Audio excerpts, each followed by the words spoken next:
It's 12 noon on the East Coast, 9 a.m. on the West. And this is Reprint. This isn't breaking headlines. This is a second look with context added for perspective. This is Reprint, edited after the headlines.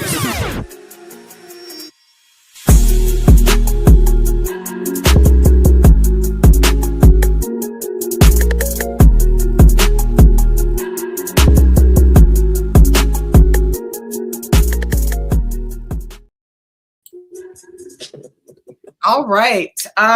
Good morning to the West Coast and good afternoon to all my people on the East Coast. This is the Reprint. I am Crystal Jordan Jennings, and I'm the editor-in-chief here at Lennox & Parker. And here, of course, good morning to the West Coast and good afternoon. Hey, what's going on? Sorry, I'm having some technical difficulties over here. I'm trying to live at the same time. Hold on a second. Okay, yeah. All platforms going at once. Yes. Everybody watching on Instagram, to those watching on YouTube, to those listening on Spotify, welcome. I love this.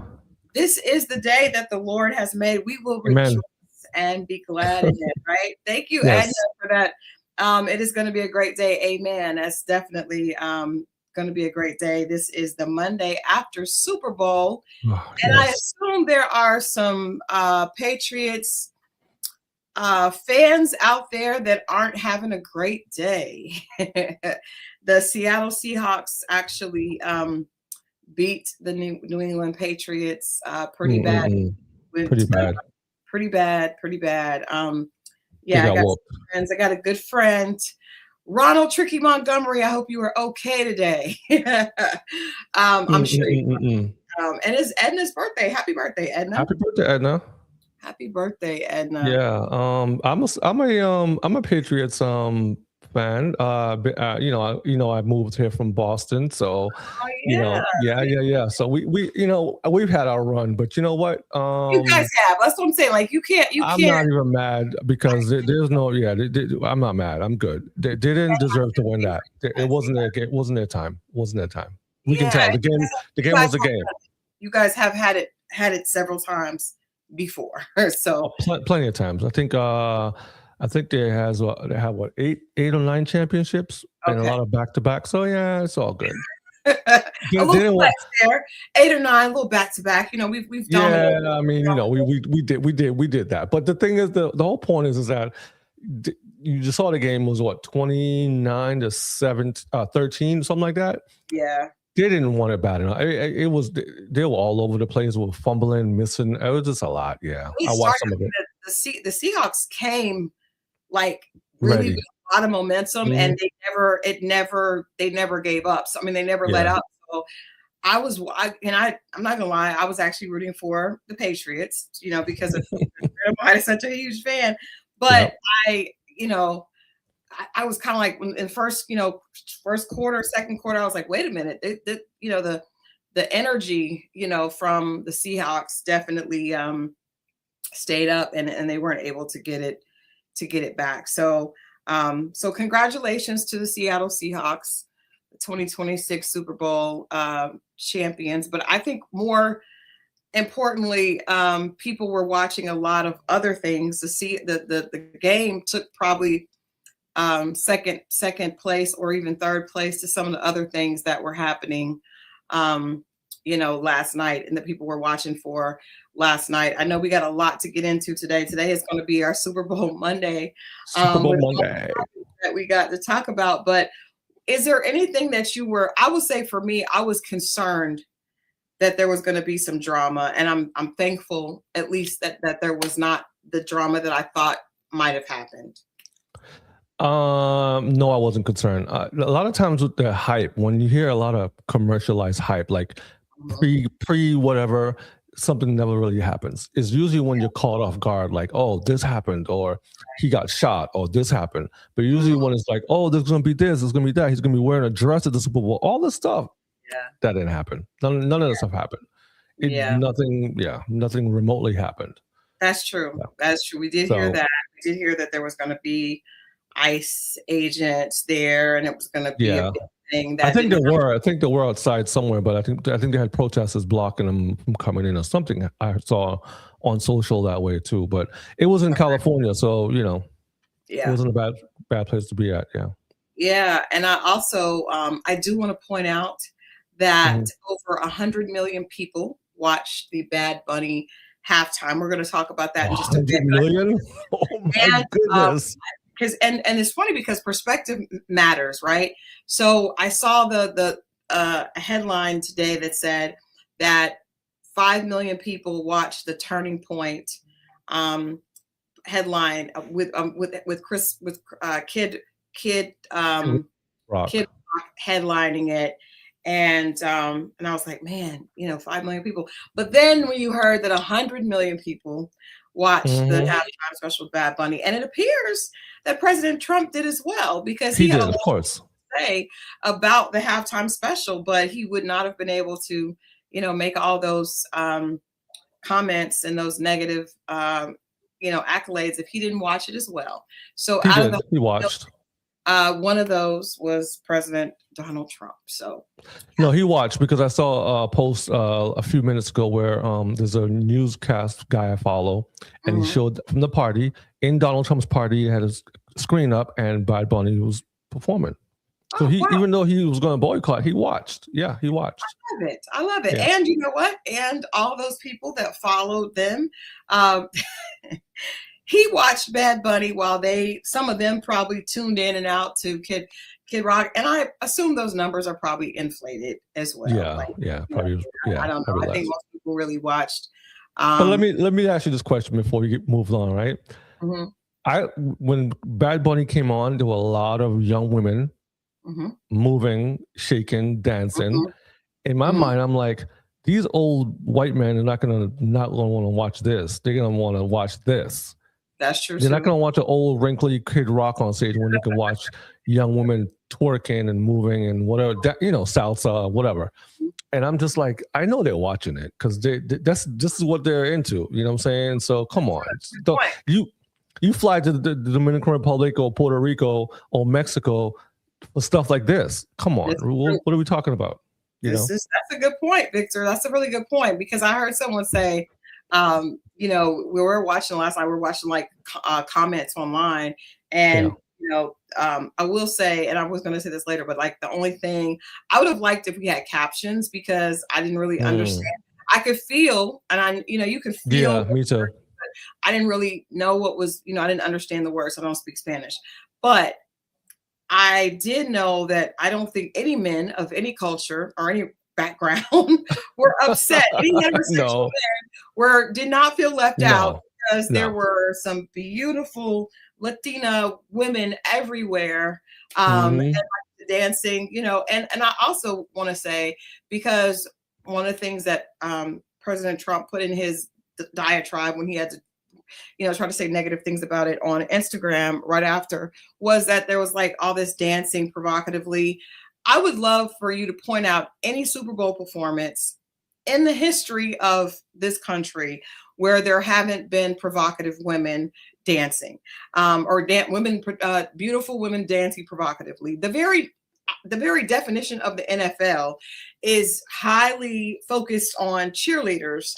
Yep. I was growing up, I remember everyone wanted to be a Dallas Cowboy cheerleader.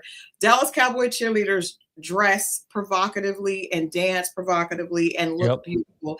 And that's a part of the NFL brand, right? Yep. And it's women of different, it doesn't really matter about your cultural or racial background. All that matters is the standard of pretty, and beautiful, and you have to be able to dance. So I just think that's kind of like hypocritical, because the whole idea of the NFL halftime special is always about beautiful women dancing, beautiful women entertaining while these titans are playing on the field. So also to add to that, who owns the football teams?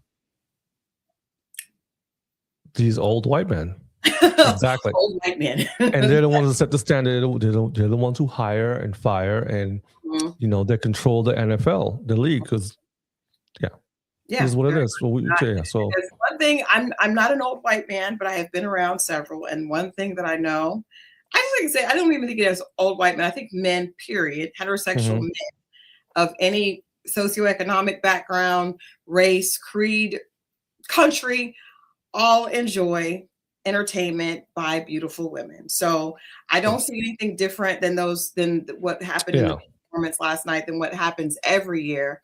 And also what happens just at every professional football game.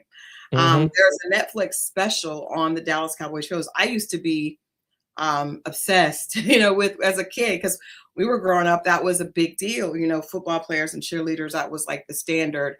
And but even Edna says Kendrick Lamar's performance wasn't provocative. I actually don't agree. I think there was still beautiful women. SZA came out and did her thing. Yeah, SZA came out, but even the women dancing, that were now there was less. It was less sensual, right? But it still consisted of beautiful women dancing, because even the women that are hired to dance have to look a certain way. Yeah, you have to. Even if they have on, whether they have on jeans and a white t-shirt or shorts or dresses or whatever, it's always going to be beautiful women dancing. So anyway, let's get into today's show. Let's do it. It's all about the Super Bowl for the most part. Let's talk about the first thing. One of the first images that we saw last night, NFL wide receiver Mack Hollins went viral ahead of Super Bowl 2026 after arriving at the stadium barefoot and dressed as in a prison-style jumpsuit, complete with handcuffs, shackles, and a Hannibal Lecter-style mask. The dramatic entrance, consistent with Hollins' history of unconventional game day fashion, instantly became one of the most talked about pregame moments and reignited debate around athletes' self-expression on football's biggest stage.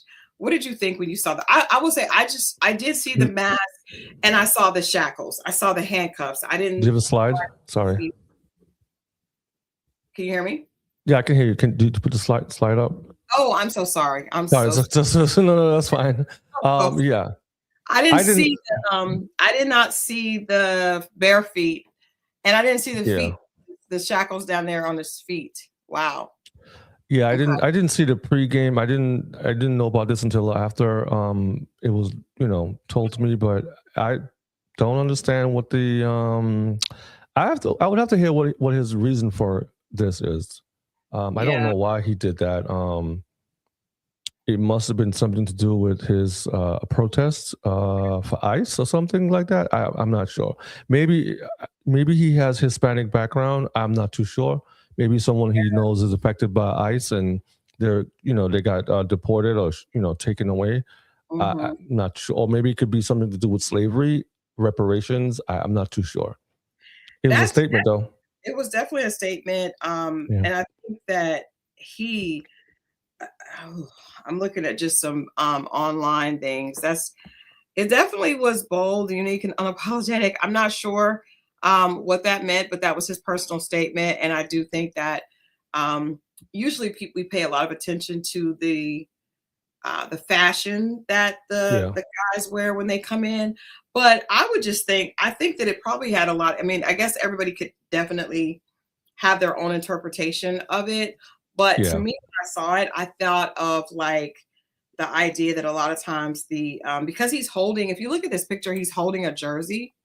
And I don't know what the symbolism of the jersey is that it says Warriors theme is playing off the Warriors theme. But I do think that sometimes football players people see them as these celebrated athletes, and we know that they are a tenth of the population, but a lot of times they are in a contract, and it is they're paid, they are expected to produce. And we also know that a lot of the players are minorities, and they are playing for beyond wealthy white owners. So I have seen correlations of it to a plantation. Now it's a very, very well paid, slaves, if that would be the case. But it could be that that's how he felt, kind of like how Prince felt like he was a slave to the record company, and he put slave on his face, Yeah, I don't know. I'll have to look into that some more to see why he did that. But interesting fact, there are only, I think, 500 NFL players in the league. I'm not sure. so. I know it's a very small amount, less Yeah, I than think other. I think it's like 500 players in the league, which is Mhm. crazy because you think about like kids play from, Pee Wee League all the way up to college, and half of those don't make it into the league. Yeah. But but they make it such a glorified thing that our young boys want to be football players or ball players, But yeah, I mean, but also a lot of these athletes have college degrees and have interesting backgrounds. So and then CTE is a big thing. I'm not saying he has CTE, but people have to realize that these young athletes have been playing since they were in Pee Wee League. Your brain has been knocked around since you were 5, 6, 7 years old, and now you're a grown man and you have issues. I'm not saying he has any issues. I'm not putting it on him. I'm just saying taking it off of him. Saying in football, a lot of eccentric things happen. Yeah. We see these athletes go, and we don't know why. We're like, why is he doing that? But just remember that little fact, Yeah. Yeah. I don't know. It says the look featured a red jumpsuit labeled Range 13 and a nod to the high security ADX Florence prison, symbolizing a locked in or warrior mentality. People are saying that the face mask was like the Hannibal Lecter. Yeah. That is with Silence of the Lambs. That that movie scared me. That scene, that scared me beyond. So I just was like, I'm not gonna think about that. But I think that football players, anyone that is a performer, right? Anyone that is paid to perform, they do have a right to express themselves. And I actually like this way better because he knows what that was. That was something that he wanted to express, something that he felt, and he did it, and it got a lot of attention. But I think the fact that he stayed quiet, I actually respect that way of express, of artistic expression. I think when Prince did that, he didn't go out and talk about it. It just was, the expression was the message. So we don't know what it was, but I think that was really more about what he wanted to say and what he wanted to express for himself, and everyone can take their own interpretation, from it. But anything, do you feel like that was a distraction to the game, or what do you think about just them having the ability to, that was an extreme. That's extreme. Yeah, I mean, but we've seen other things too. I think this is his moment to express himself, and I have no problem with that. I mean, we've seen other athletes wear, traditional gear. We've seen other athletes wear wardrobe from their homeland. We've seen athletes come with some interesting clothing as well. And I'll leave it there, interesting.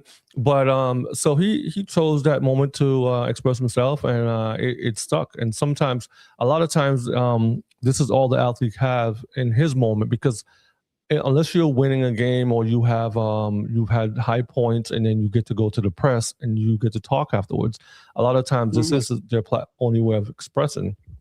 Or you go on a podcast. But if you're not one of those athletes where you're a high profile athlete and you don't have access to other platforms, then your expression, which is your walk of fame down that hallway, has become a thing. So it's his small moment to shine, and to do it during Super Bowl, it makes the statement bigger because now everyone's talking about it like we are right now, Monday.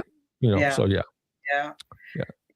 Well, I think that that one of my favorite memories from last night's Super Bowl is definitely going to be the very beautiful Coco Jones singing Every Voice and Sing, and her basically summonings and honoring Whitney Houston's 1991 Super Bowl performance.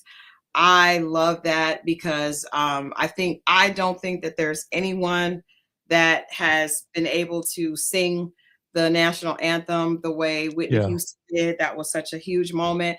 And the fact that Whitney Houston, I wish we had the picture of Whitney Houston doing it. When Whitney Houston when she performed, her vocals spoke. I mean, her vocals were everything, right? She actually had this, it was like a jogging suit on, because Coco Jones' outfit is a ode to that. She made it a little bit more feminine. with the skirt instead of pants, and then having the top be kind of like corseted out there, which I love. Yeah. It's like a younger version of that. But she's just I love this girl. I think her career continues to blossom. I think this was a huge moment for her. And I love the fact that her you know me, I'm a hopeless romantic, Victor. I'm always excited about those little moments. Her fiance came up right after and gave her a kiss. And you could see that they were so like excited, and he was so proud of her. And it was just a beautiful moment. I thought that was very, very sweet. But she did a great job. She sounded amazing. Actually, I'm trying to think if we could pull this clip of her actually singing and maybe play it later today, but later in the broadcast. But it was beautiful. She did a great job, and I would just like to say this young woman, to Tammy's point, I feel like she's very classy. I love the fact that she's always just presents herself well and with class. And for a young woman in today's our culture often does not recognize and appreciate young women that carry themselves with class. I see her, kind of in that category as Zendaya and a few other young ladies that really just stand out, as classy acts. And she definitely, I think, did a great job with this performance. Yeah, she did a really good job. Whitney Houston, obviously, rest in peace. You can't top that performance, right? But Coco Jones did her thing. To be honest, you haven't heard any dirt on Coco Jones since she's been in the industry. She came in pretty early when she was a little bit younger. She has great parents who has taken care of her. She comes from, I think, the South, Tennessee. She comes from the South. And so coming into Hollywood and to, the music industry is a very hard and harsh thing, but she has good parents and good people around her. So they're keeping her grounded. Yeah, like you said, Zendaya, she's in that group of people like that, keeping herself out of the mess and away from the nonsense and just focusing on the music, showing up, doing her shows. Her parents were present. I remember Brandy's mom was always there when she was younger. Brandy was coming up. She didn't have much, issues and scandals or whatever.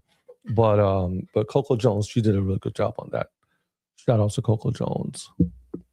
Yeah, and I'm not sure if her fiance Donovan Mitchell, I don't know if he's a football player. I kind of thought that he was. Does anybody know if he's a football player as well? Let me look that up. My goodness. Donovan. Yes, I'm curious to know. Basketball player. He's a basketball player. Oh, he's a basketball player. He's a ball player. Yeah. He's a baller. So he was there to support her. And but it was just very classy. And I do think that we should I just want to see more young women like that given a platform. I think we have a lot of others that we celebrate. You know what though? It's hard to do what she did. First of all, she channeled. I won't even use the word channel. She did what Whitney Houston did, that same song. And she did the only person we could compare her to. She did lift every voice and sing. Whitney Houston did the national anthem. So okay, right. Yeah. But the only person I could compare her vocals to on that level would be Jennifer Hudson. Right, Jennifer Hudson's the only person that we know that can stand up there and belt out those notes and like do a great job. Yeah, Coco Jones embodies the same type of spirit, and so to stand at the NFL, Super Bowl and to perform that's a big thing, and we must, I'm proud of her. Congratulations, and congratulations to her parents and. For her career, she's doing a good job. She's doing a great job. She's doing a great job. But I think I know that there were a lot of other Yara Shahidi. I was like, there's another young lady that I feel like just does a great job as well, as far as like just being very classy, young, beautiful, classy young ladies. I love it. I'm here for it. I think that we have to make sure that we are celebrating them because there are so many other. And Who's that? Yara Shahidi. Gosh, I don't know who that is. Blackish, and she's oh yeah. I thought you meant the singer. She sings too. No, I'm not sure if she sings, but you know who does? Marsai Martin also. I'm just thinking. Yeah. Of course, yeah. So Marsai Martin, Yara Shahidi, Zendaya. I feel like it's right in that, alumni group of women, that young girls that we can have, like my goddaughters. I would love for them to look up to those type of young women. And I feel like because we don't often get a chance to, they're not always the ones getting the headlines, Yeah, sure. Marsai and Yara are both from Blackish.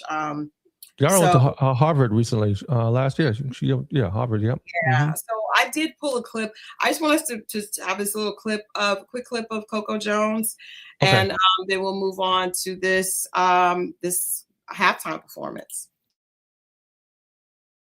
And sing till earth and heaven ring with the heart. Beautiful. She looked beautiful. She sounded beautiful.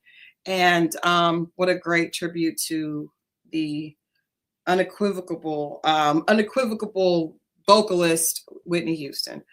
Yes, all right. Well, let's move on. Let's move on to halftime. Halftime. Yes, let's move on to halftime. Halftime show, of course. Bad Bunny. People were not sure what it was going to look like or what it was going to sound like, but we were all, I think, pleasantly surprised. It was wonderful. I loved it. Yeah. I enjoyed it. One of the things that I thought, about this performance is that it was, first of all, it just looked like it was a beautiful celebration of culture. And I feel like that is the biggest thing, the biggest takeaway. I'm sorry, my phone is dinging. The biggest takeaway from last night was just this beautiful celebration of culture. And I feel like it was really, really overdue. And specifically with President Trump making some off-color statements about Puerto Rico, right? Right, yeah. During, over this last year, I think at one point he did not realize that he was the president of Puerto Rico. He made a statement that he had spoken to Puerto Rico. We're like, yes, sir, because that would be you. And for us to see this celebration of culture, I think for me as an African-American woman, when we see other cultures truly embrace and celebrate their everything that makes them special, that makes them different, it excites me. I love that. I think that should be what America, is about. I think it was beautifully done. And I feel like seeing all of the different little cultural Easter eggs of Puerto Rico, from the bodegas to the dancing and the different ways that just their culture on display. It was beautiful. That global music star Bad Bunny delivered high energy, culturally rich halftime show that featured hits from his catalog and surprise appearances by Lady Gaga, Ricky Martin, Pedro Pascal, Cardi B, and Karol G. The performances celebrated Puerto Rican and Latin culture, sparked strong reactions across the political and cultural spectrum, and was one of the most talked about moments of the night. I did not know Lady Gaga. Did you know? I did not recognize Lady Gaga. At first, I was like, "Is that Gaga?" I was like, "She did." I'll be honest with you, she did an amazing job. And the fact, what I loved about her scene, just because it was, first of all, her part was in English, so it made it even more palatable to understand. Because it's English, right? but the scene was a wedding reception type of vibe. So it was nothing but love, right?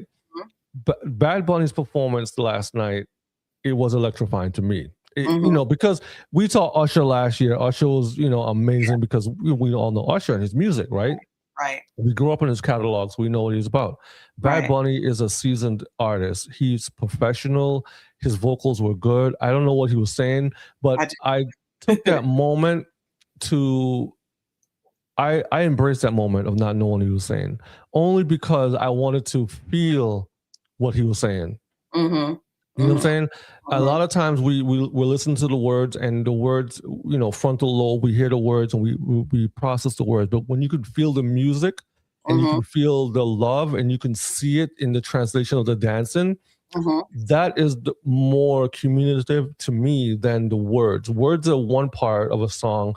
You got the music and then you got the dancing. And if you don't know the words to a song, whether it be whether if they're singing in Japanese, Korean, Spanish, Italian, whatever language they're singing in, you know the language of your body, how it moves. And with all the women and men dancing together and the unity and the pride and the cultural everything, it was such a great thing. But let me say this also.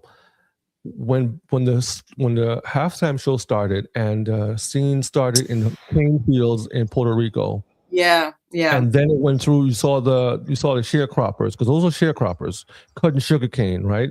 I'm from the Caribbean. I'm from St. Croix, Virgin Islands, which is part St. Croix, St. Thomas, St. John, and Puerto Rico are all United States territory.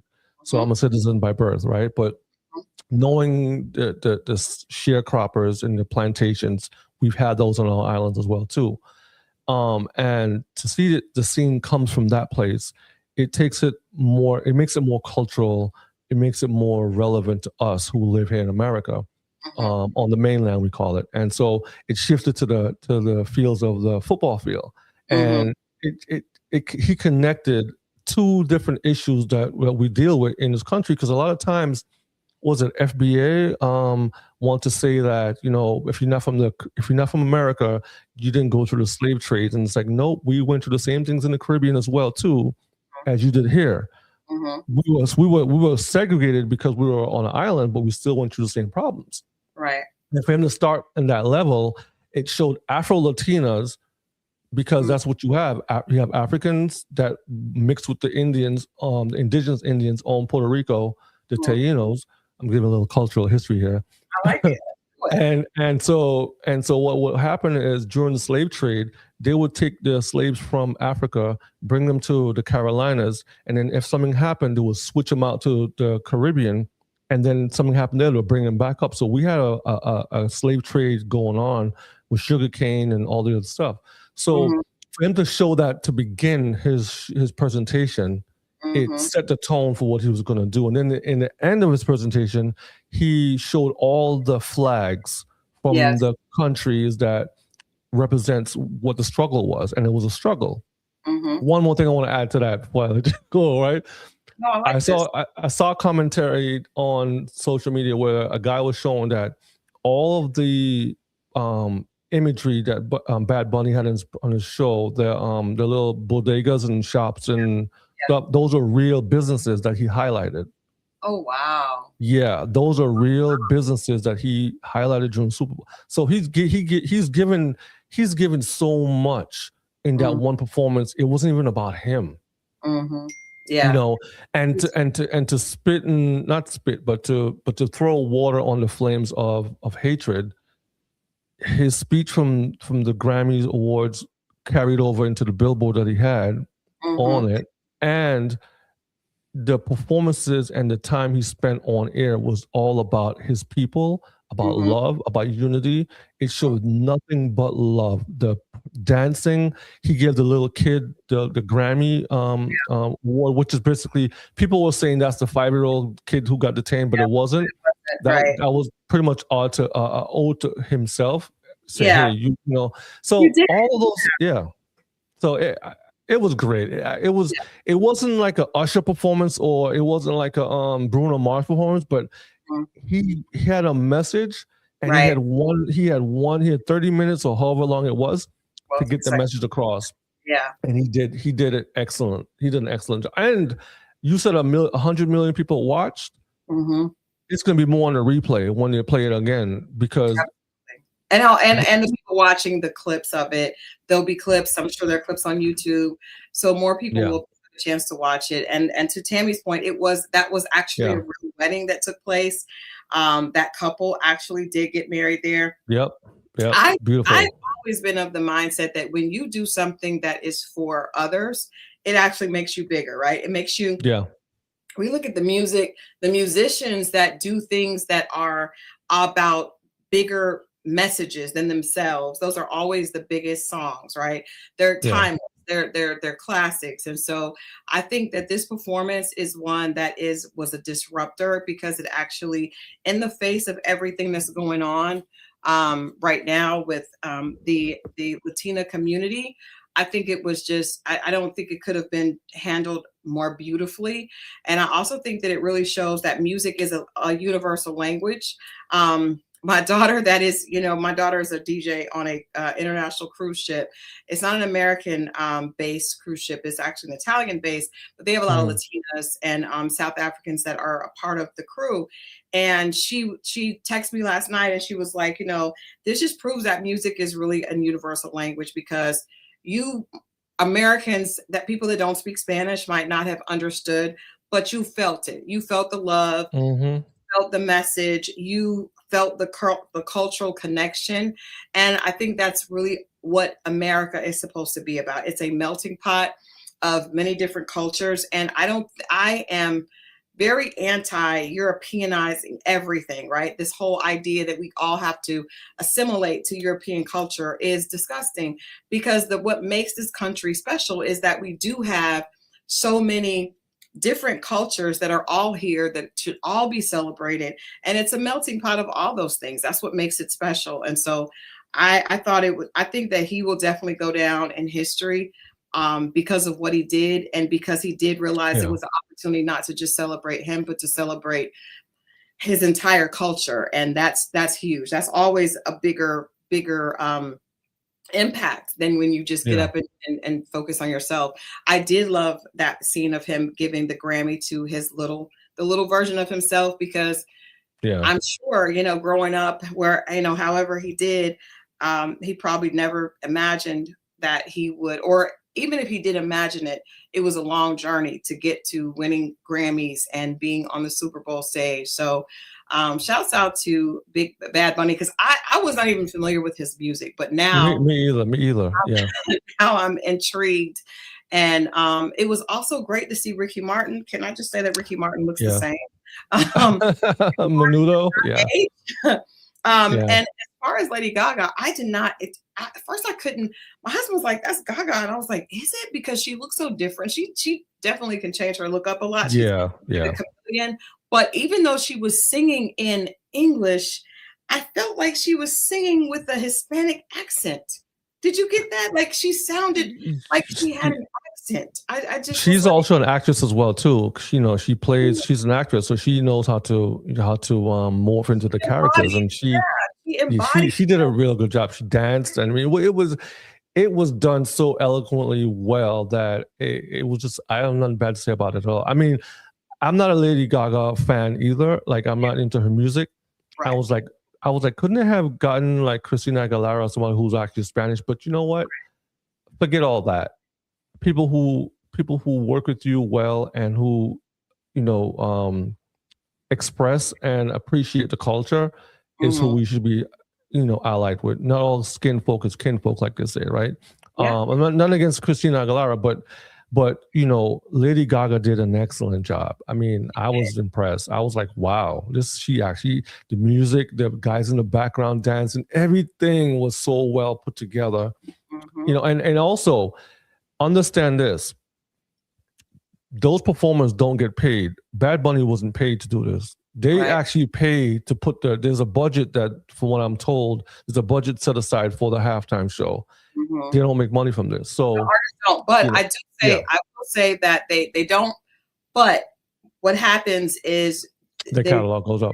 their catalog because the next day they're the downloads and all that, and it's just like a prestige thing, right? And it also does later because it definitely puts you back into the cultural conversation. You're going to get a lot of bookings and things because of that. This halftime performance, it is special because a lot of people compared it to J-Lo and Shakira because that did also feel like a Latina celebration. However, Bad Bunny was the first solo Latin artist to perform entirely in Spanish because, Jennifer Lopez performs, she's going to make sure that that she's Hispanic and she's celebrating that culture, but it's going to be mostly in English because she mostly caters to that audience. But that was, I think, one of the biggest differences. And also, I just want to say that this entire Super Bowl was very, very culturally diverse. Obviously, we talked about Coco Jones, but there was also notable pregame acts like Charlie Puth singing the anthem. Brandi Carlile performed "America the Beautiful," and then there were a lot of different, of course, a lot of celebrity sightings in the audience. I think probably most people they think of celebrity sightings, you think of Jay-Z and Rumi and Blue. Yeah. And I would say when I first saw Jay-Z and Blue, I thought it was Beyonce. Me too. I was like, is that Beyonce? Like, I said, that's not Beyonce. He looks like Beyonce, but no, it's not Beyonce. That's her daughter. I'm like, wow. The older she gets, the more she looks like Beyonce. Yeah. I love seeing Jay-Z. Where was Beyonce? She doesn't, you know what? My husband said Jay-Z is the fun parent because he's always at the game. We see him in Blue. Before we see him Beyonce at the games a lot, but now we see Blue is with him. It seems like that daddy-daughter time. And Rumi, first of all, I want to have as much fun as Rumi because she is always having a good time. She is always having a really good time. And that was really cute. But there was a lot of other celebrity sightings as well. I think it was a great entertainment piece of the game. I don't know if the game was as entertaining because, like I said, the Seahawks kind of had it from the jump. But it was a really, I thought the entertainment was great, and kudos to the NFL for making strides. I'm not saying that there's not a long, we don't have more to go. But we definitely thought that, I think that was a great starting place for this year. And, it is Black History Month, but I think for me personally, I don't have a problem with the fact that they did not focus on Black History Month. I think that, first of all, there should not be a such thing as Black History Month. We should be celebrating all the time. But I also think that there is opportunity. We should allow other cultures and we should celebrate them as well. Just like we want them to celebrate us. Yeah. I agree. And like I said, since Bad Bunny, he started the performance in Puerto Rico in the cane fields with the sharecroppers, that showed where his foundation was in his performance. It was not about him. He was the voice that performed the songs. But if you look at his performances and what he did and what he showed throughout the entire performance, it was focused around his people and the message of love. And so, you have to add in his hit records that he had, whatever the case is, but just turn the volume down and look at the performances. Look at the people dancing. Look at the venues that he showed. He's the first person that, again, I think to me that took it off of him by having those businesses represented at the Super Bowl, the bodega, the cart guys, the people with the food selling, the hot dogs, whatever. Having those guys represented their brands, it took it off of him. Starting in the cane fields took it off of him. Having the little kid that was representing him was all to himself and what he went through in struggles. Showing the different Afro-Latina, because just because Puerto Ricans have Hispanic blood in them, a lot of them have African blood in them as well too. That's where you get the drums and you get the Congo and the salsa. That's all from Africa. So he's representing and respecting the diaspora on that level. He's representing that. We can't just be all, Black history, American Black history. Black history is a global thing. The diaspora is big. South America, there's also North America. And a lot of times we get pigeonholed into, oh, it's just about us. No, it's a global thing here. Now, Spanish is the second largest language in the world. Right. Of course, Mandarin, because Mandarin is Chinese Mandarin, because there are more people, but Spanish is the second. So this is a global thing. This is not just about one little place called America, North America. This is a global thing. So we have to open our minds and our borders up to know that there are people in other countries that look like us that might speak a different language. Hello. Yeah. You know, and we have to. Can't just be all about here, you know? I think it's hypocritical to want others to recognize and celebrate your culture if you aren't the same. And I think that, like you said, there's a lot of overlap within these the cultures.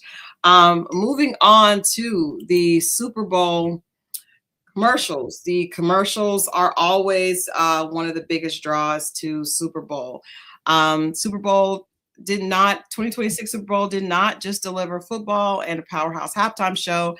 It also showcased a slate of star-studded, funny, nostalgic, and emotional commercials that kept viewers talking, from a retro sitcom spoof featuring Ben Affleck to heartfelt spots celebrating farmers and iconic brand mascots. This year's ads mixed humor, culture, and big-name cameos as brands competed for attention on football's biggest stage. The Dunkin' Donuts 1990 sitcom theme ad starred Ben Affleck with Jennifer Aniston, Matt LeBlanc, and other classic TV icons, spoofing Good Will Hunting and a fun throwback. John Bon Jovi debuted in a Super Bowl commercial for a State Farm, playing off his hit Livin' on a Prayer and a quirky insurance spot. I also thought I saw an ode to him in the Levi's jeans ad as well. I feel like my take on the commercials, my favorite is the Budweiser Clydesdales. You know, I'm a big horse person, and I love seeing the horses, the beautiful Clydesdales. I mean, I've actually had the opportunity to ride a Clydesdale.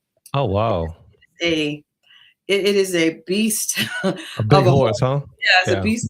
I don't prefer, but I trained on one for a while, but those are my favorites. But one of my biggest takeaways was a lot of it was just tech driven. It was so much AI. I saw Spike Lee in a AI commercial with some athletes. So it's just very, very technology driven, robots dancing and all kinds of stuff. Yeah, I did not like it. I trashed the whole commercial. There was a moment where I saw the only one that I like was the one with the father and daughter farmer one. He was passing the torch to his daughter at the end, and had like a little celebration party. That resonated with me because I have a daughter, and you know, one day I want to pass the torch to her. But just the fact of how they showed, you know, the years of him growing up, and it was more humanistic, like you said. The other ones were more, you know, AI driven.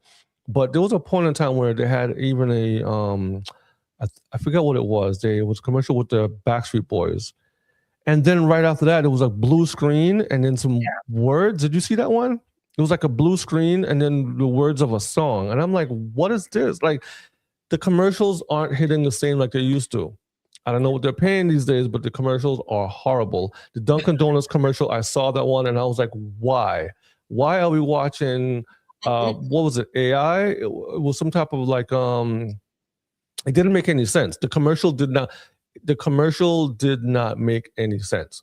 What was the point? I did not get it. I didn't understand it. It was just a retro throwback with Urkel and Ted Danson. Like, it just why? Of the sitcoms from the past, but I see your point. It doesn't make sense. The football, the Super Bowl commercials when we were growing up, I feel like they were all connected to like nostalgia and things that we really, it was a human vibe, right? Yeah, we can relate. Yeah, the guys and the beer, you know, and the thing. But I do feel like this is a reflection of where we are. Everybody is AI crazy right now. It is the biggest craze.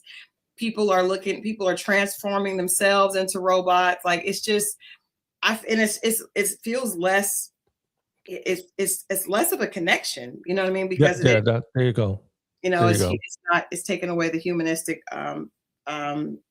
you know, connection with it. So I understand what you're saying. I like the commercials that I talked about because they did remind me of the things that makes, you know, the farmer and his daughter, the horses. I mean, I like seeing some of the people, like I like seeing Spike Lee. I think he's very talented, but I think that we're all fighting. I feel like the culture is fighting to keep up with AI so hard that we are losing the feel, we're losing the soul, right? We're losing the soul. Mm-hmm. We're just, it's all like, you know, gotta catch up, gotta be. I mean, the I can't remember what the actual product was, but there was two robots dancing, and he's trying to like it. Just it's crazy, yeah.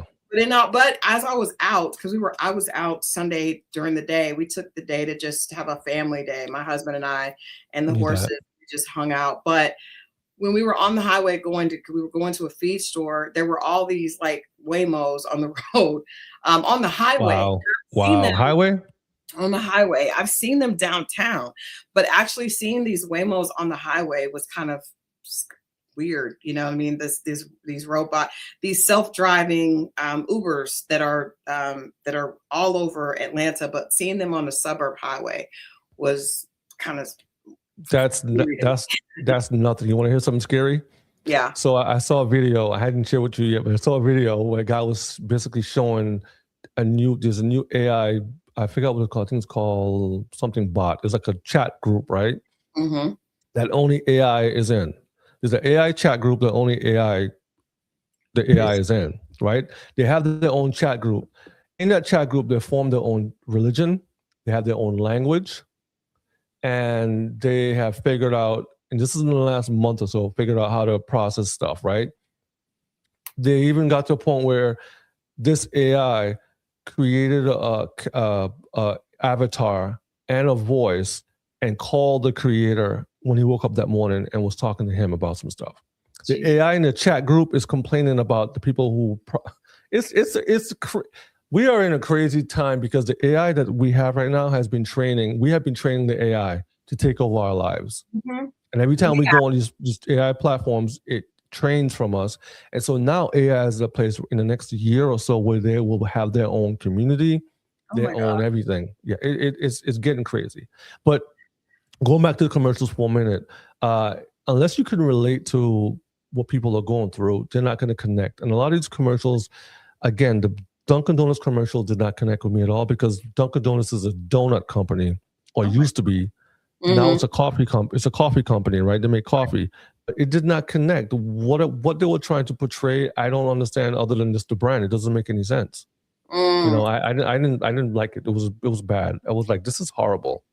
Oh my gosh. Tamasha says in Japan and China they have AI preachers. The people are praying to a robot AI that gives them spiritual advice. Yikes. Yeah. AI is definitely taking over. Oh my gosh. Yeah. I don't even know we'll do a segment on that. We'll cover that at some point. Have to before the AI version does, right? Oh no. AI Crystal and the AI Victor does.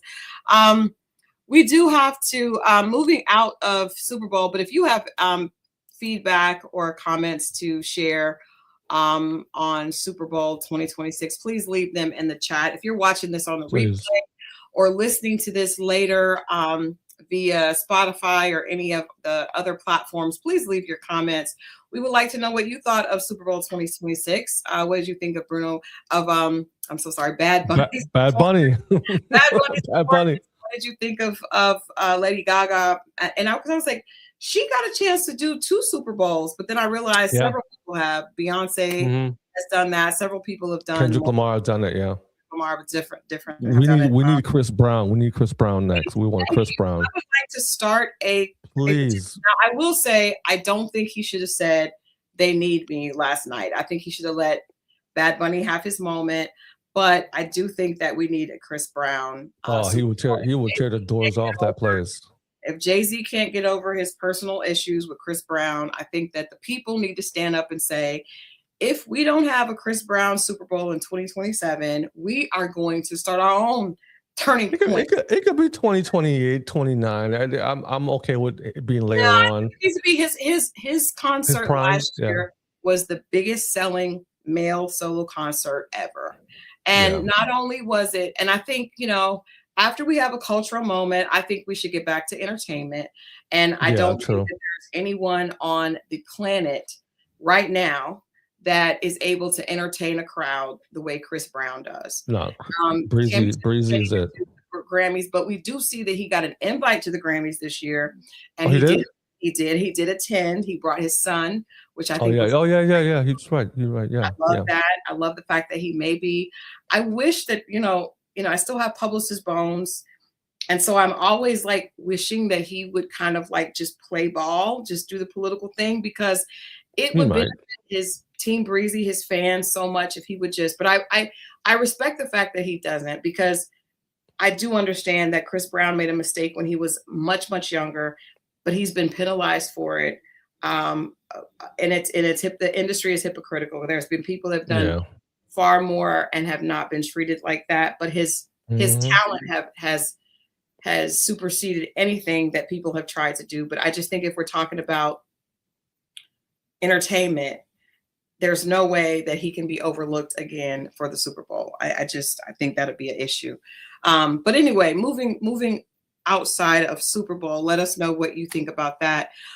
We do have actually bad news to report. The situation that was trending last week with Nancy Guthrie. Unfortunately, there has not been a positive outcome to that. The search continues in Tucson, Arizona for 84-year-old Nancy Guthrie, mother of Today's Show co-anchor Savannah Guthrie, who went missing from her home on January 31st. Law enforcement is treating the case as a possible kidnapping with no suspects yet identified. The family has issued emotional video pleas and indicated they will be willing to pay for her safe return as investigators in the FBI work towards answers. This is heartbreaking because I know it's been at this point, 11 days that she's been missing. And I feel like with each passing day, her the likelihood of her safe return gets to be further and further away, even though, we don't want to give up hope. But this case feels like it is immediately going to be played out on NCIS or my goodness, Law and Order. When is the last time we've seen a real life kidnapping like this? I've heard on various news shows that that they've asked that there have been kidnappers asking for a ransom, and it's Bitcoin. Strange. It's very strange. Yeah, I think I saw recently in a post that in the news that her daughter said they're going to pay the ransom. Yeah, she did. Anybody. Right? Anybody would. She has a platform. And then they're saying that the sister has something to do with it, and the brother-in-law. I don't know. There's a lot of weird things going on behind the scenes with that family. So until it gets all the way out, we're not going to know we could speculate, but we're not going to know the whole story. They're also saying this is tied to Epstein. Again, the Epstein files or that whole situation. We don't know exactly what happened. So maybe the mom was have a history with whatever. We would have to do more research on that to know more. But until they come out and say stuff, a lot of times, these kidnappings and stuff have a lot more stuff going on behind the scenes than we expect or we think. We're thinking older woman kidnapped, ransom money, what is going on with the family, but then it could be something else that's going on behind the scenes. That's tied to a bigger case that we don't know about because we're not privy to that information. We don't know these people's history and their backgrounds. Mm-hmm. The mom could have been higher up in some business organization. This could be payback for that. The daughter could have been in something too. We don't know. So until it comes out and we do our research, it's just right now it's prayers, thoughts and prayers for the family because we just don't know. Yeah, it's unfortunate. Heartbreaking though. 84-year-old mother, I would be beside myself. I don't think that I would be able to even.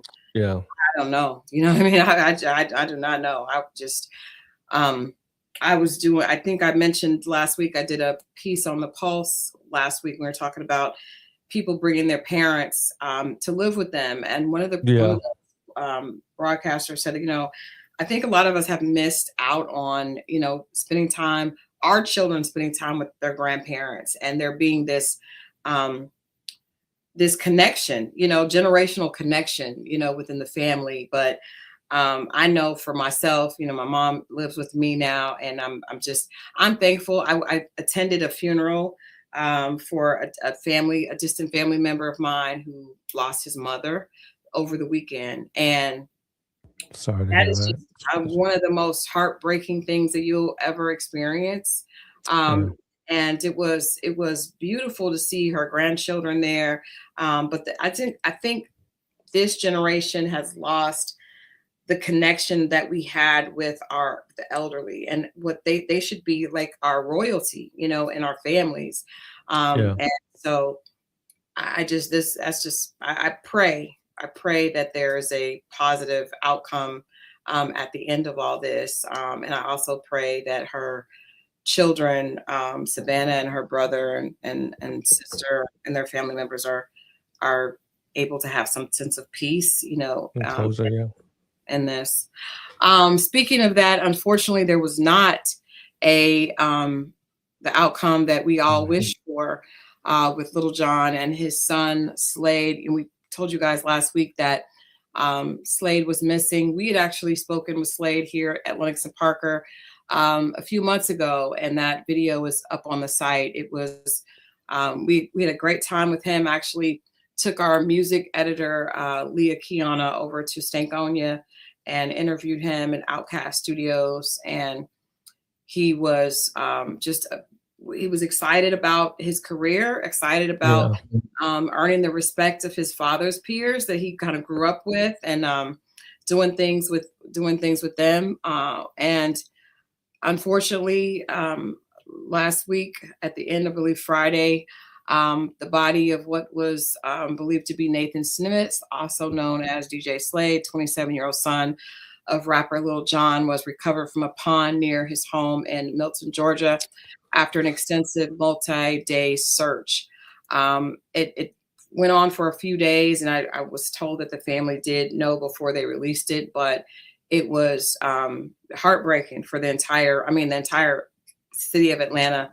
Little Jon did post remarks via social media. He said, "I am extremely heartbroken for the tragic loss of our son, Nathan Smith. His mother, Nicole Smith, and I are devastated. Nathan was the kindest human being you would ever meet. He was immensely caring, thoughtful, polite, passionate, and warm-hearted. He loved his family and his friends in his life to the fullest. He was an amazingly talented young man, a music producer, an artist, and engineer, and graduate of NYU. We loved him with all our hearts and are incredibly proud of him. He was loved and appreciated, and in our last times together, we were comforted in knowing that we expressed this very sentiment to him." So we are, again, sending prayers to that entire family, throughout this beyond difficult time. Let's check on our loved ones. Let's check on our kids, our mom, our dad. Pick up the phone today when we get off this. Call our parents, call our loved ones, our kids, and just tell them you love them. And even if you don't love them, or you're not in the, no, I mean, seriously, even if you can't say I love you, or you're not in a space where your relationship is not that good, at least call, say, hey, I'm just calling to check on you to see if you're okay. I just want to hear your voice, make sure that you're well. Call me if you need me. And sometimes I get on social media or even on email or whatever, and I text my friends and I message them, hey, I'm just checking up on you guys. Hey, I'm just, from male to male, man to man. Yeah. I'm just saying, hey, I love you. Be strong. Keep your head up. Because sometimes that's all it takes is a small word from someone that you know. And it could be someone who you don't know well. It could be someone that you just met, or someone that you know cordially, or, you could just be an acquaintance and just check up on people. Just, hey, I'm just checking up on you, because a lot of people don't have people. Mm-hmm. It's unfortunate, but a lot of people don't have people. Absolutely. And I would take it a step further and say, aside from just calling, forgive, find a place in your heart to forgive. You don't know that True. you have an opportunity, right? And so one of the things that I think I don't think that my cousin would mind me sharing this. One of the things that he shared, he delivered his mother's eulogy, and I cannot imagine a more difficult task. I did that for my grandmother, and it was difficult. I just can't imagine doing that for my mom.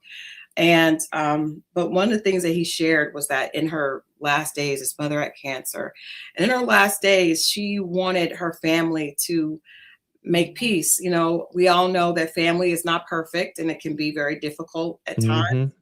And he had he and his stepfather didn't see eye to eye. There were some things in his childhood that were done that he felt wronged by.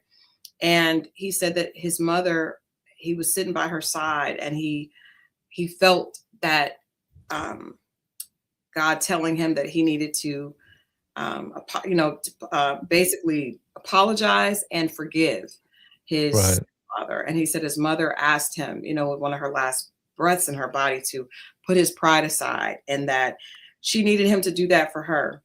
And he said, I just want to share this this testimony because it was so beautiful, and I felt so blessed to have been there and witnessed it.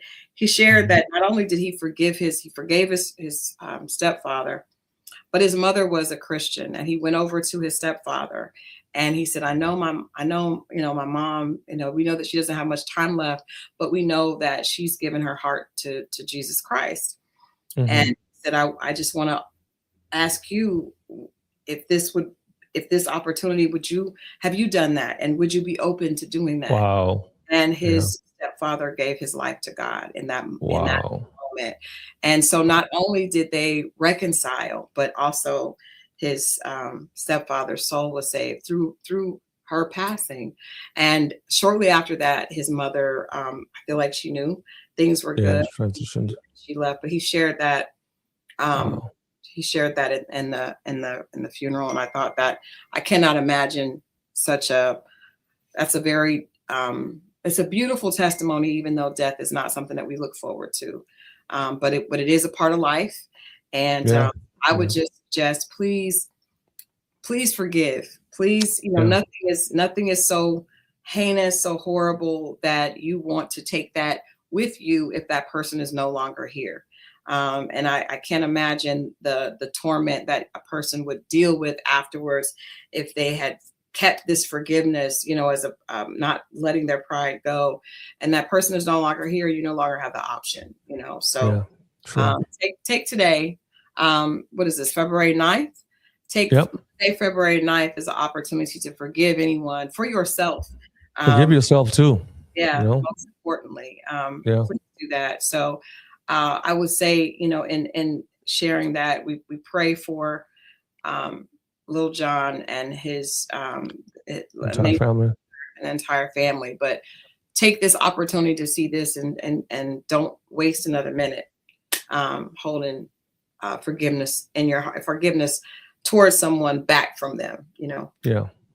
And Haitian Empress, we just want to extend prayers to you. I know that you're dealing with a lot with your father, and just know that our prayers are with you. We are sending you virtual hugs and energy and love as you deal with your father. I think that the Bible does say that you honor your mother and father, so that it will be well with you and your days may be long. So you're doing what you're supposed to do by honoring your father and taking care of him. But we're sending love to hold you. And prayers as well too. Absolutely. Lastly, another, we have we have an announcement to make, but before that, there was an unfortunate situation. Again, politics continues to be a huge point with this situation. I'm so sorry, you guys. You have to bear with me. I'm still working through these. We're doing a good job. I'm trying, but we forgive you. Thank you. In the spirit of forgiveness. No, you're good. You're good. Maryland Governor Wes Moore is after being disinvited from an annual bipartisan National Governors Association dinner at the White House by President Donald Trump. a break with decades-long tradition. Moore, who is vice chair of the NGA and the nation's only Black governor, called the decision a blatant disrespect and suggested the decision undermines the bipartisan cooperation and carries added weight given his unique role. That is definitely an issue. Definitely an issue for the only Black governor to be uninvited to this breakfast. He was disinvited to the breakfast. Now I know that he's been very Wes has been very vocal in his views, but I don't think that should be that does not that should not play into him not being invited to the breakfast. That is, I think it just goes against the idea of the whole idea behind what should be bipartisan, right? So bipartisan suggests that we may come from different political parties, but we can come together when it comes to the benefit and of our nation, right? And the people that we serve. And so him being excluded just to me works against that. And it also works to suggest that we are moving towards, or this government is this administration is wanting us to move towards a dictatorship, because we should all be able to have different viewpoints, different stances, and there should be a point where we can come together and still work together towards the benefit of the American people. How is it that he's the vice chair of the NGA and wasn't invited? Trump only invited the Republican governors, not the. He invited some of the most of the Democratic leaders like Wes Moore and Jared Polis. How is that even possible? And I want to know also the other governors that were invited who decided to stand up for Wes Moore and not go. That's what I wanted to know, because Trump could do what he wanted to do, but if you don't have enough people on your side supporting you, that's a problem. You would think. And a governor is a quote unquote head of his state. So Wes Moore is like the president of Maryland, of that area. So, he's the only Black governor out of all the governors of all the 51 states. He's one of So this is really bad. This shows you where Trump is. Well, we know he's a racist. We know, allegedly. I'm just for legal references, I'm gonna say allegedly. So we don't get sued or whatever the case is, but we have to be, careful on that front too. But, he's shown his hand too many times. And I have to believe, again, in this broadcast and for our company, our brand, I have to believe what we see. And we believed and we've seen his position. He's an opportunist, and he shows a lot of racist tendencies and views. We saw what he did with the Obamas last week. And this goes deeper than politics. This is deeper than politics. Yeah. When I say opportunist, he goes on whatever side. He used to be a Democrat, now he's Republican. He used to hang with all the dope boys and other people, Epstein or whatever, and now he's over here. He used to, and so we've seen his chameleon-like opportunist style person. I can't trust it. I can't be around it. I'm good. And Wes Moore is a stand-up veteran. He's a stand-up guy. He's a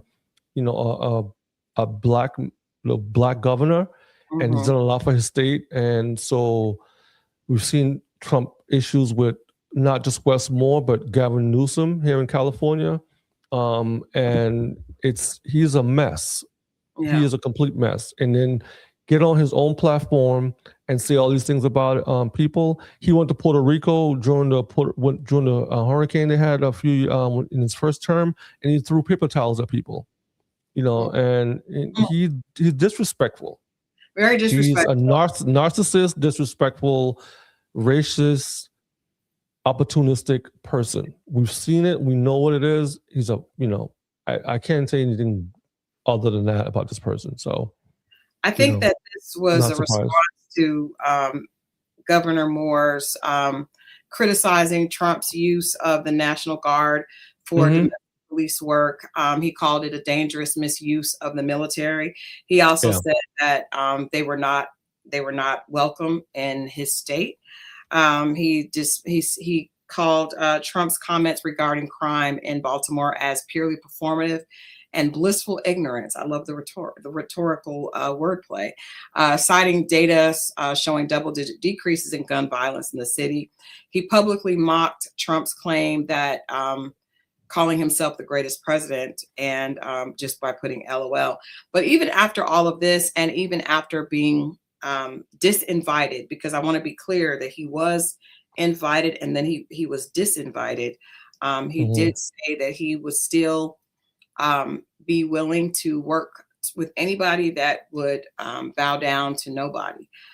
So saying that he still wants to work across partisan lines, but he does not want to work with those that are bowing down to the current administration. So we have to applaud him for taking a stance. I believe that we saw him at the polo match. We did. We covered and we covered in September. We did. Yeah, he was there. We spoke to him, and it was good to see him. But I mean, I did not realize he was the only Black governor of our country. That's a big deal, and just by the fact of that, he should be included. Also, Baltimore's. I mean, it's just. But he's a vice chair of that organization. That doesn't even the national governors. How do you not invite the vice chair of the organization? He's the one who helps oversees the events, who help with everything, who help with all of the business for governors. Because governors are small presidents of their territory in the area. Right. So just the fact that you didn't invite this one, it shows where you are. You're not a America First president. You run your mouth talking about this is America first, America, and you do everything but that. All your funding comes from Muslim countries. The Philippines have your golf courses. Iran, not Dubai, Qatar gave you a private jet. You have all these deals with all these countries, and you make $140-something billion outside of America. But you're America first, and people in America are struggling, trying to make ends meet. I mean, come on, yeah. Westmore is a stand-up person. He's a stand-up guy, and so it's embarrassing and it's despicable what the president is doing. But to your point, governor, you see how many other governors stood up and would align themselves and even speak out. They might not have known, but even speaking out. That'll be interesting to see. We got a few more things before we get out of here. Unfortunately, very, very unfortunately for the Atlanta Falcons, but even more unfortunate for just, young community making bad decisions and being left out without sometimes just not having the right proper guidance. Atlanta Falcons rookie James Pierce Jr. was arrested in Miami-Dade County following what police say was a domestic dispute with WNBA star Rickea Jackson, leading to a police pursuit and crash. Pierce faces multiple felony charges, including aggravated battery with a deadly weapon and aggravated stalking, and was released on bond with conditions. The legal situation complicates the future of this promising young NFL defender. All this was heartbreaking to see and to hear. Right before the Super Bowl, literally too many times. Went out right before the Super Bowl. And, I was talking to my husband because he's a huge Falcons fan, and he's done really, really well. Very, very talented player. I just don't know sometimes if these young men that are paid millions, multi-millions of dollars, have people around them that are able to give them proper guidance and just proper guidance and mentorship, because this is an example of a young man throwing his life away. I don't know what is going to happen with his career with the Falcons. He is talented, so probably he will continue to have a future, but he's going to be fined. He may not be able to play for the rest of the season. And this is going to go, this is going to work against him. I think because with players, we talked about last week, even like a lot of times football players there's cases like you mentioned earlier with CTE or just bad money management. A lot of them, after they leave the league, do not have the same financial resources that they did in the league. And when you have exhibited bad behavior like this, you're less likely to go on and have a position as a host, or, I mean, there's so many things that these players, specifically these players that exhibit, talent, are as talented as James Pierce, would have an opportunity to do. He's very, very young, and making this kind of, this type of mistake. And I don't even want to say that's a mistake. That's just a lot of bad choices, bad, dangerous choices. He could have hurt this young lady more than he did. And he could have also hurt himself. He could have hurt other people, because when he was approached by the police, he ran and crashed his car. So it's just a lot of really a series of bad decisions and choices that ultimately will affect his career in one way or another. This young man needs prayer. I mean, I'm gonna start there, right? I don't know him. I don't know her. They're obviously a young couple, and this is bad for our community on a whole, because, we raise our children the best way we can. They go through schooling. He went to college, obviously, so he has education. He's not stupid. He's not, he didn't have if he had a struggling background from parents, whatever, fine, I get that. But you went to college. You had coaches that coached you along the way. I'm sure she did too. And then you get to the league where you're making an astronomical amount of money, right?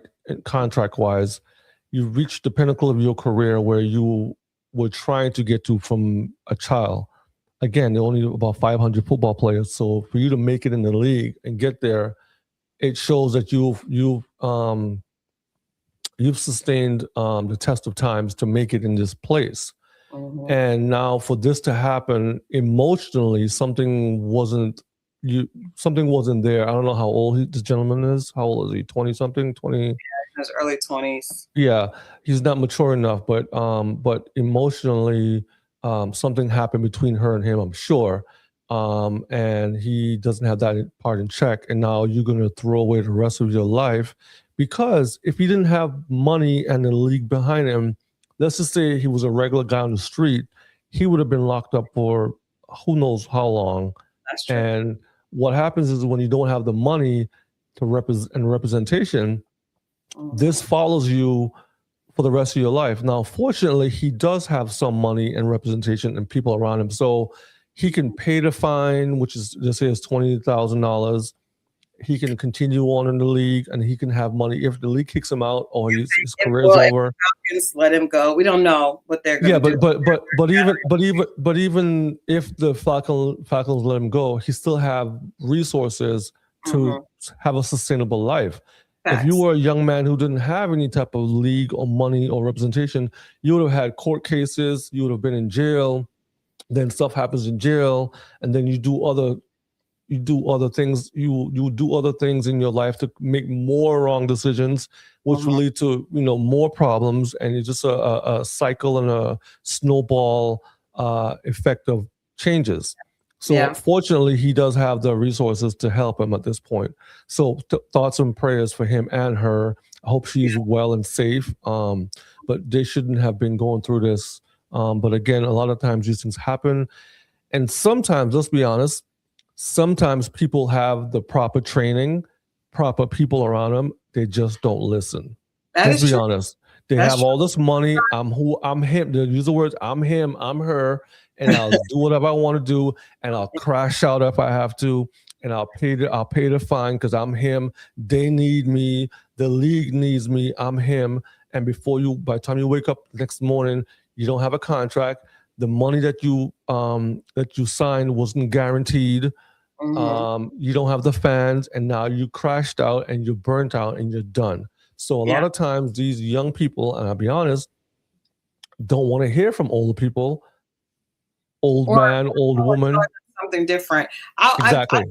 I saw last week, I watched a comedy special with Bill Bellamy. And one of the things that I think comedians are amazing because they joke about things that are actually very true, right? They usually they offer us a mirror into what our culture is experiencing. But one of the things that he said is that men are not taught to deal with their emotions. And so True.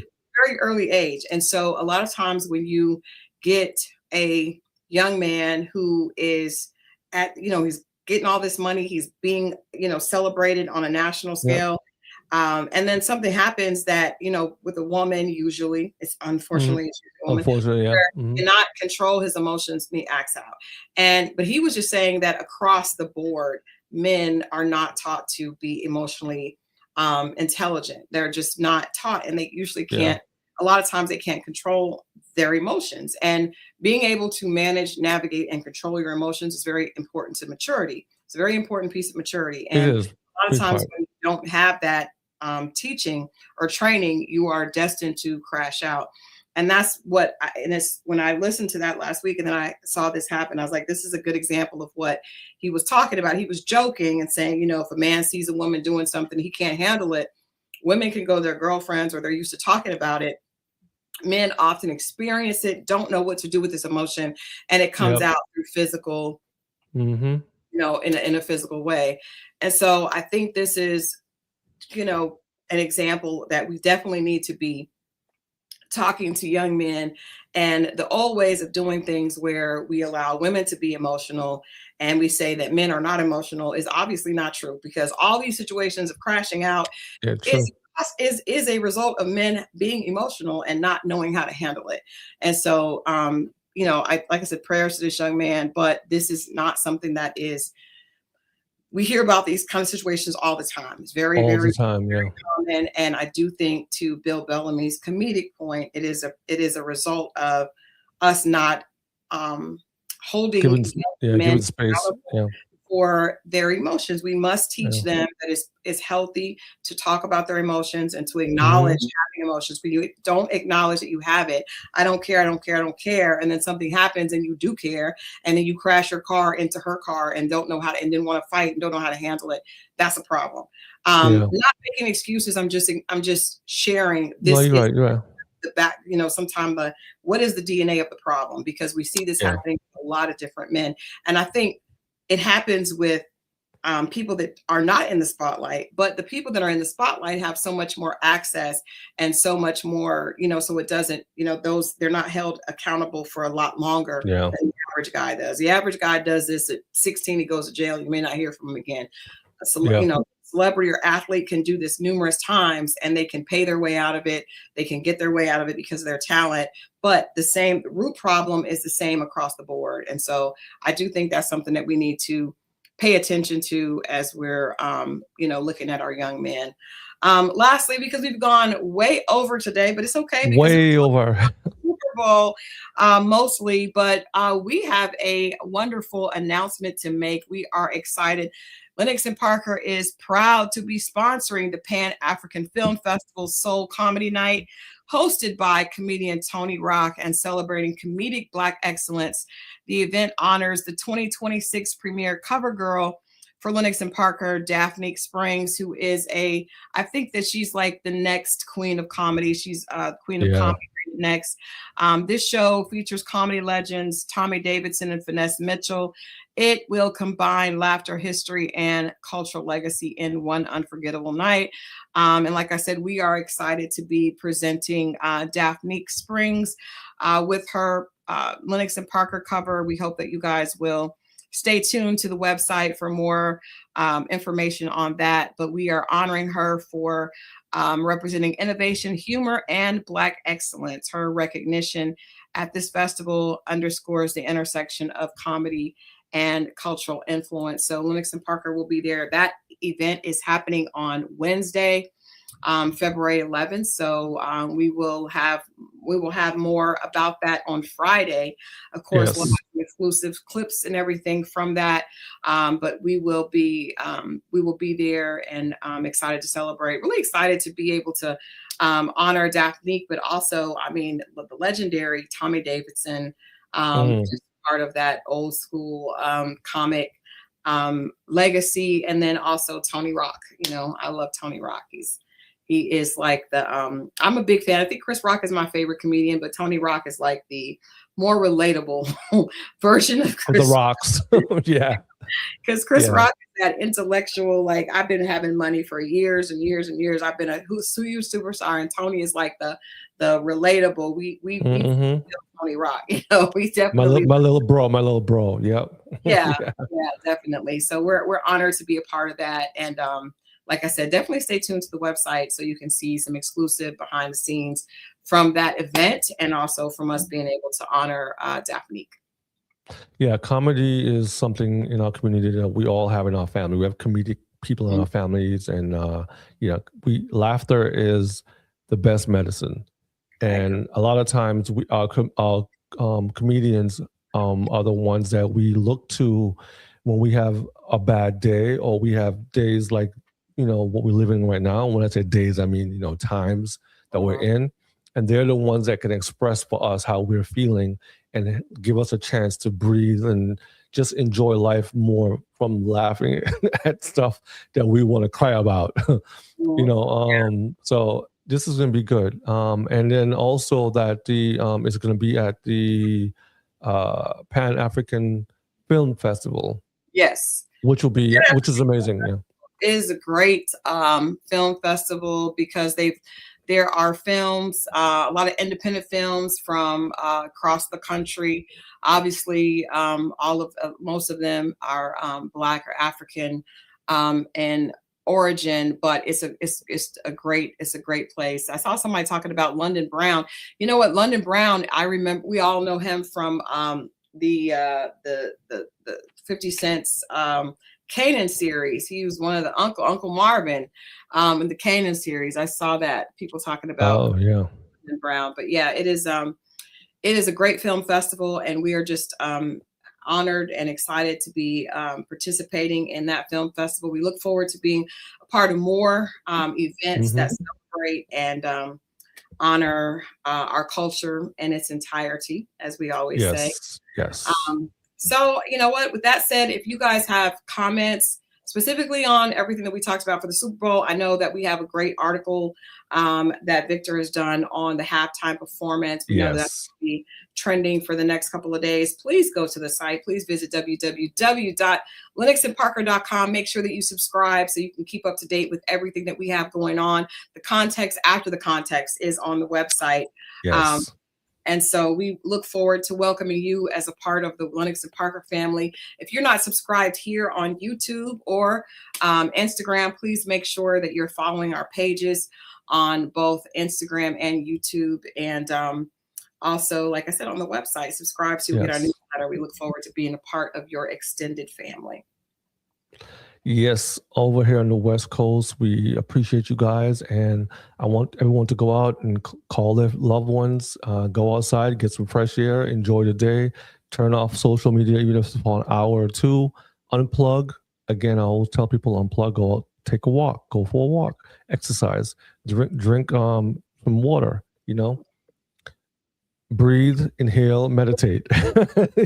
We need to at this time of our lives. We need to do it. So enjoy your day. Thank you all for joining us, for tuning in, for signing up, for everything you're listening on the rerun on the podcast. Thank you guys. Yeah, and we will see you guys on Wednesday, as always, 12 o'clock on the East Coast, 9 a.m. on the West. We'll be back on Wednesday. You guys be safe. Peace out.